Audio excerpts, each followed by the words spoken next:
has something like a charisma to him, an attractiveness. He's charming. Very personal. He's very friendly. He gets along with all the staff. He's really calm. He pays attention to detail, and I think you don't see that in many technicians when you come up. So his humility and his drive to improve patient safety, his ability to communicate with nurses. I think really education is the key to my success. Without education, I wouldn't be here today. Salim takes a very strong ownership in his role, and I've noticed that from the beginning. And if you know the history of Salim, Salim's truly a self-made person.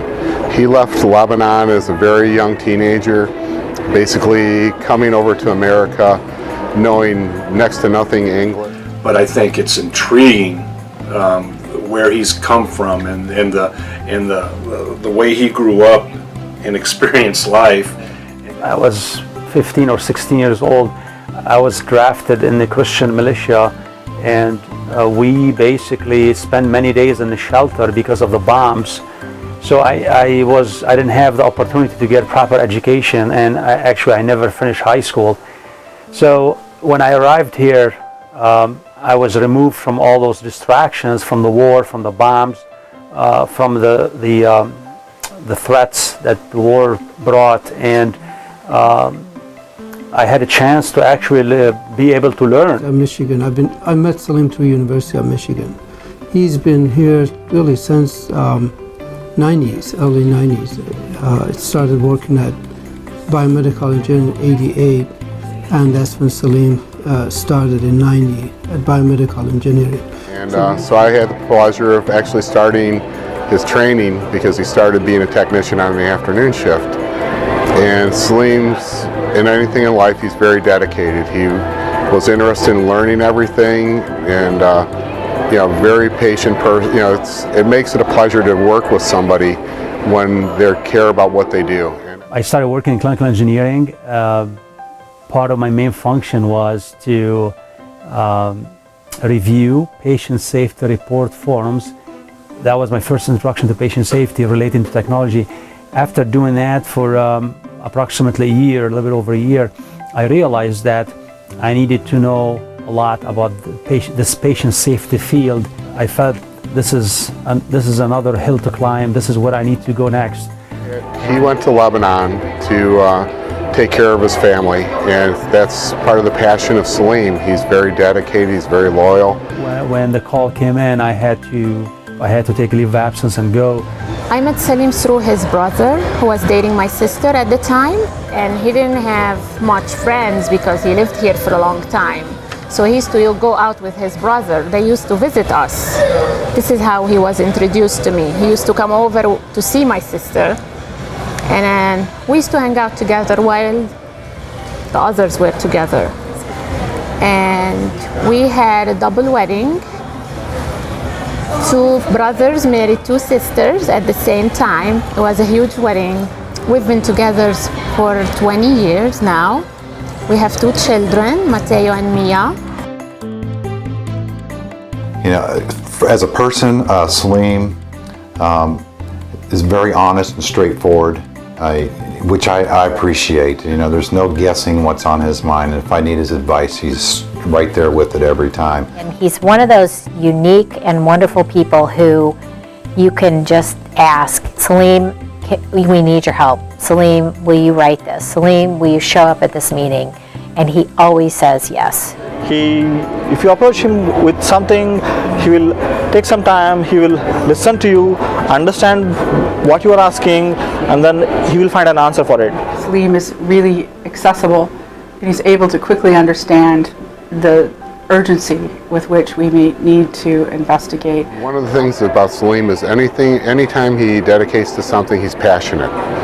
And that's something you can always say with everything he has ever been in, from martial arts to photography.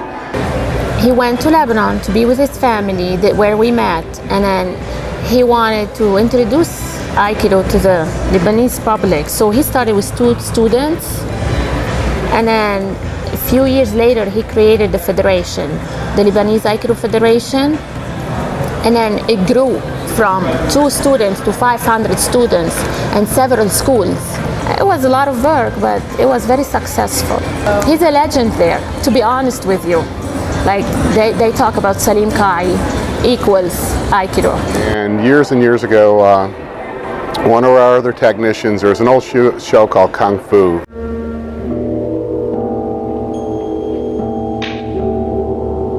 And there was the master and the grasshopper. So where the grasshopper had reached his maturity was you had to snatch a pebble from the master's hand.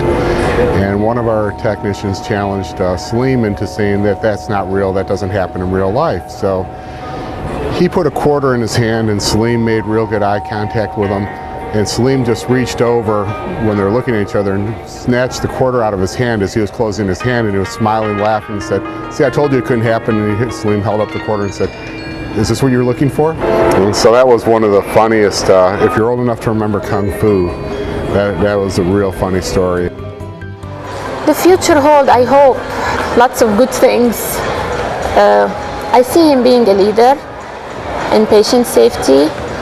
I think I see him really sharing his knowledge. And so he represents us, represents the entire institution, represents the department, and he just does a wonderful job. I'm always getting positive feedback by anybody who he comes in contact with. Too, and you would think that with a background that he's had and what he's come through and seen, you could be jaded, and I don't think that he is.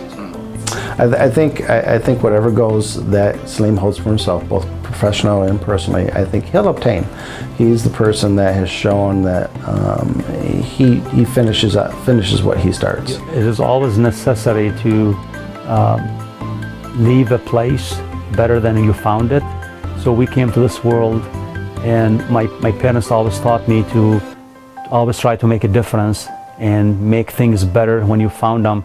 So early on, part of my philosophy is I always need to improve and make things better in the world. When I come to work every morning, I don't think of myself as really coming to work, but every morning I come in with the same passion that, okay, I'm here this morning and what do I need to do today? What type of problems I need to solve and how can we make things better?